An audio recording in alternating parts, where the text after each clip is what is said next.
Hello everyone, this is Evan Abrams, and in this tutorial, we're going to animate a portrait using After Effects and Photoshop. The first steps require us to cut up an image, and while we can cut things up with scathing remarks, I prefer to actually use Photoshop rather than After Effects to make this stuff happen. There are a lot more specific and nuanced photo manipulation tools that'll help us not only cut out and isolate the parts of an image that we want to animate, but also fill in behind them so it seems natural that an arm is moving or that a scarf is blowing around in the background, because we can use a lot of cloning and healing and content-aware fill tools that are native to Photoshop. Hopefully, I can cover these techniques broadly enough that you can use them to apply to whatever kind of portrait you're trying to animate. Let's open up After Effects and Photoshop and get into it.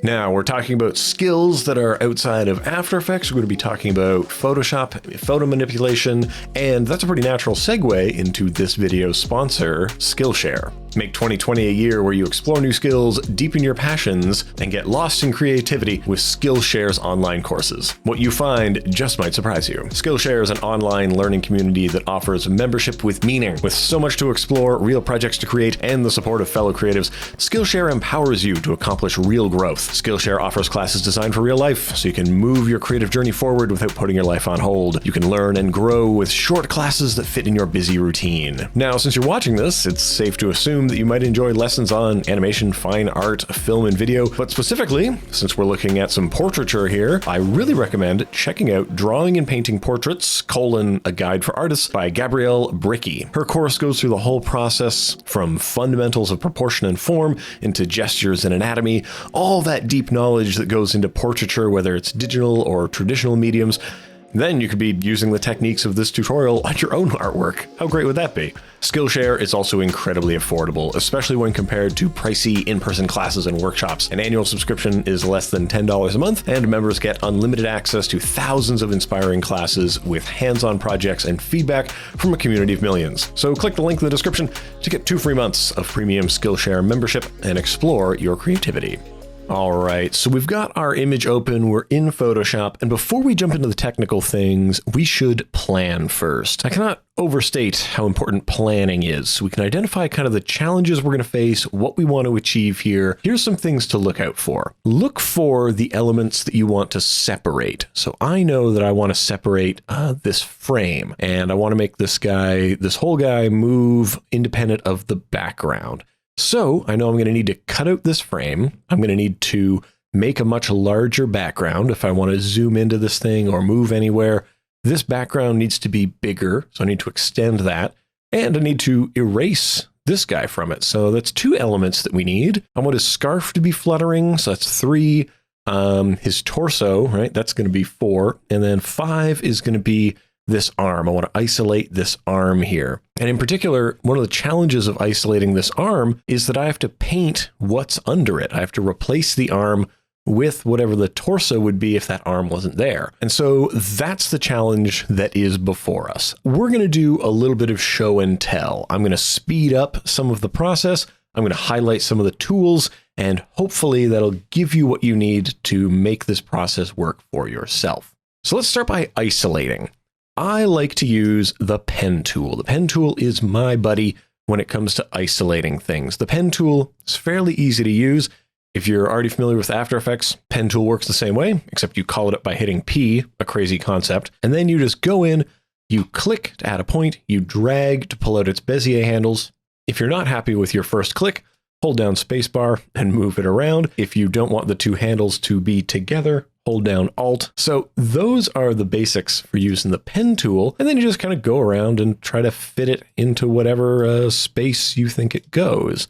One of the tips I would say with the pen tool is you want to do things with the fewest points possible. Once you've got your mask drawn, it shows up as what's called a work path up here in the path window. So how do we now apply this to a layer? Well, I'm going to take this original, I'm going to drag it down here and duplicate, and then with my work path selected and my layer selected, hold down Command and hit the mask button. It's chosen to just go ahead and make this layer here only what's inside that mask. Well, that's not really what I'm into.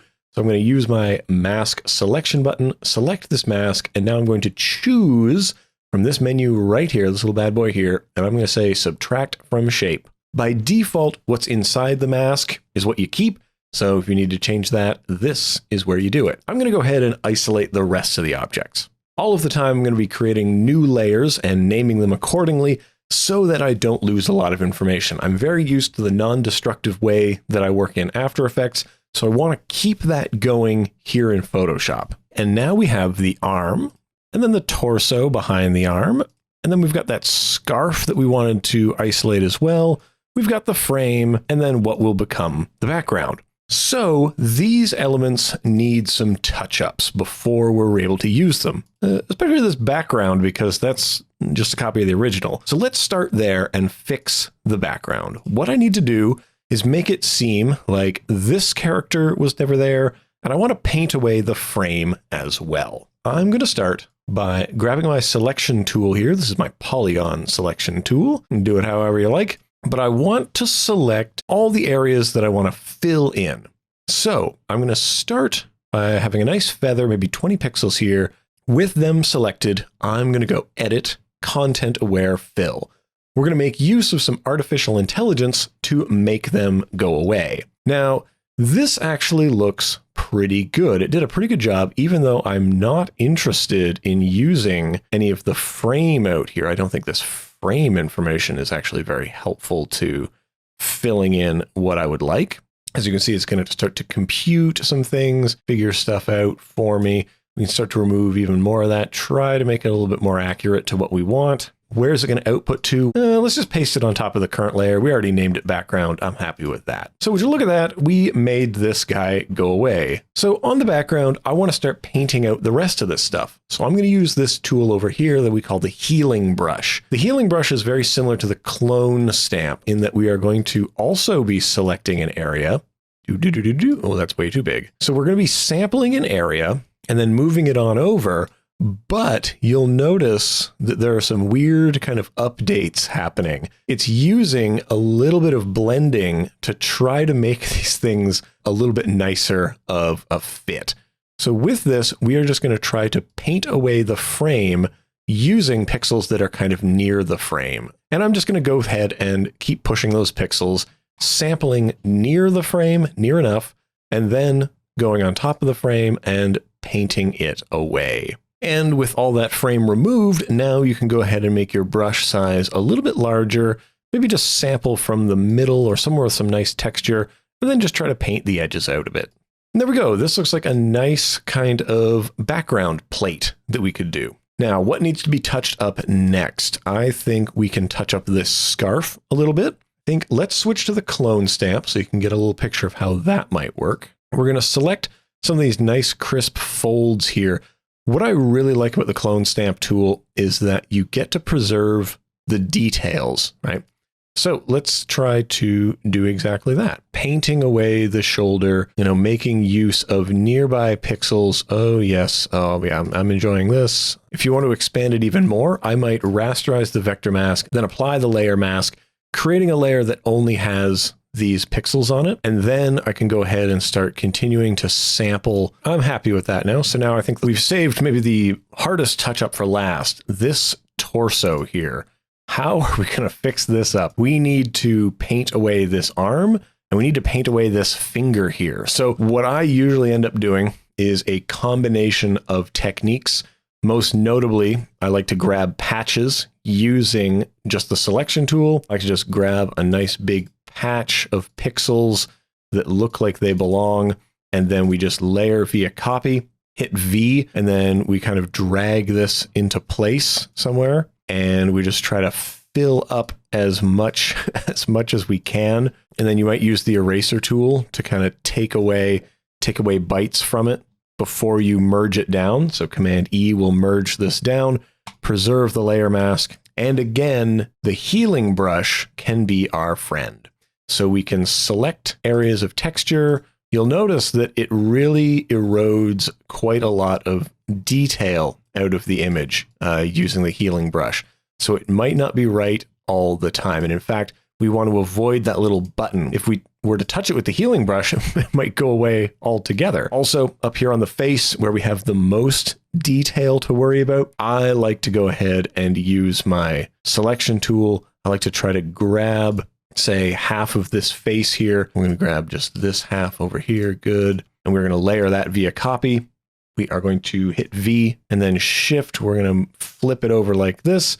We're going to try to construct a second half of a mouth. Hold down Command and you can kind of warp, hit Enter to okay that. And then I'm going to use the eraser, just a little eraser here to try to just erase. So then I might merge that down. What I might do is start using the healing brush at a much smaller size, selecting up here similar pixels and start trying to paint away, sometimes getting in very fine detail. I think that's actually good enough. So I think we're ready to move into After Effects and make this stuff work. So we've got After Effects open. Let's import our saved PSD of our kind of good photo touch-up job. We are going to bring in the thing we saved, and we want to make sure that we're bringing them in as a composition retained layer sizes. We want to retain the layer sizes. We end up with this composition, and inside this composition, we've got all of our isolated layers. We've got the arm, the torso, the scarf. Let's take those and pre-compose them.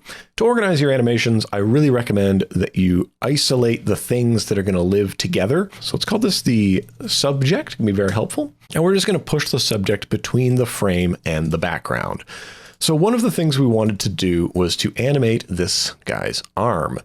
We can do that, of course, just by taking the pan behind tool, hitting Y to call that up, moving the anchor point right over here into the shoulder, parenting the arm to the torso. We should parent the scarf to the torso while we're at it. And then you can just rotate the arm around. You can really Monty Python it up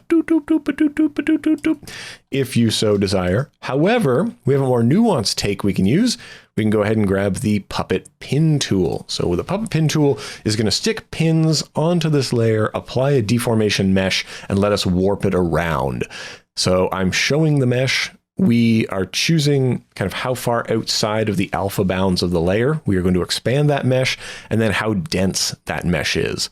I'm going to start by putting a little pin up in the hand because the hand is something I want to move. I'm going to put one in the elbow because I want us to rotate, this limb independently. And then I'm going to put one a few actually in the shoulder. I'm going to kind of pin around the shoulder a little bit. The more pins you stick into something, the more stable it can get. And there are many other pins to deal with. We're just going to use the regular puppet position pin tool. We'll probably come back and revisit the pin tool in depth in another tutorial, but for now, this is all you need. Now, by dropping these things down, we've got this mesh that is now full of these pins that we can deform. If we hit the U key, we've got a bunch of keyframes for all of them. I'm only interested in the first two I made, pin 1 and pin 2. So I'm going to delete the keyframes for everybody else. And you can rename these. So pin 2, I might rename that to elbow, and I might rename puppet pin 1 to hand. This is going to be really helpful if you start to get a lot of pins in something. Renaming these is great. So we know where we want them to end up. We want them to be up here as he's shushing. And now let's go back a little bit and just move these pins around. So you can see it starts to stretch the guy's arm out in a funny way. But let's go ahead, just grab one of them and move it down a bit. Grab the other one, move it down a bit. And you want to really consider not getting too far off model with this. Whenever you're going to use the puppet pin tool, I really recommend you pay close attention to these lines here. And you want to make sure that they're not straight lines. You want to take your convert vertex tool and click on those just to make them into some subtle curves. The strangeness here, and what I think gets a lot of people bent about the puppet pin tool, is these are nowhere near those. And that's because of the relative positioning of all of this stuff. We parented the arm to the torso, which is very helpful, but it does make where these little markers end up, where these motion paths are, a little bit confusing. Remember, subtlety is your friend with these, and don't go too crazy. Something else that is important is you should always be easing. Hit F9. Then I like to go into the graph editor, grab the handles, and give them a little pull the graph a little bit. I'm looking at a speed graph here, and I really like to have things ease into a stop. So he's like, hush. Now, we also talked about animating the scarf. To animate the scarf, we could stick a bunch of puppet pins in here, but I don't think that's a great idea. We're going to use something called the turbulent displace effect. So you can just bring that out onto the scarf layer, and the amount is how displaced it is. The size is how big those displacements are. And depending on your image, these numbers might be different. The big things we're going to use to actually animate this are the evolution and the offset. So the offset, we can just drag through and it's like a breeze is getting pushed through the object. And the evolution is like that breeze is changing. So we're altering the fractal that is actually powering this, and then we're moving that fractal around. So we're going to keyframe the offset and the evolution. Maybe we're going to go ahead a bunch and let's just set the evolution up to 1 rotation all the way through, and the offset, let me just drag this handle over there. So it's whoosh, oh man, it's having such a good time. So windy. One final thing is we are going to pin part of this. We're going to take part of that layer and say, this part doesn't move. And so we are going to pin the right-hand side over here where the scarf is logically attached to his head. So it's not going to be as fluttery around over here on the right-hand side. Again, you should probably ease these keyframes and make them a little bit more nuanced. Nothing should be so static and strange. The final thing I want to talk about is creating a parallax effect. We used that to make a little bit of an infinite zoom in the intro, but in this, let's just worry about the parallaxing part and we'll come back to an infinite zoom in another video. So we can go ahead and take these layers, make them 3D, create a new camera, and I like to use something like a 24mm camera. Hit OK on that, and we're going to take the frame, subject, and background, call up their position. We're going to push the background into the back. Well, away it goes, maybe 500.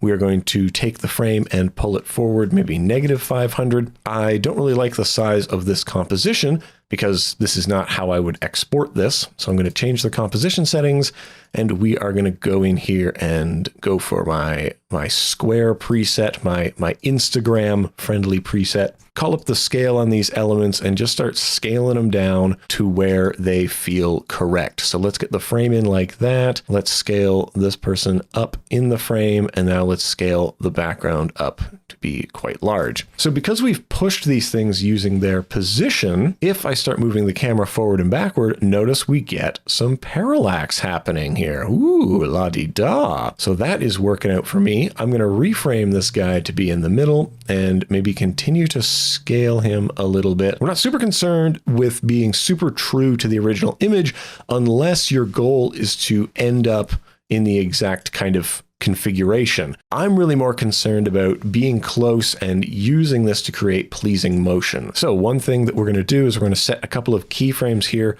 for the position of the camera so that we can show off our parallaxing. So let's go here, and now let's push in like so. And you'll notice we have a couple of problems. One of them is that the background can be seen extending beyond the frame, and that the frame itself is a little bit janky. So for the frame, I'm going to select the frame. I'm just going to double click on the mask tool to create a new mask.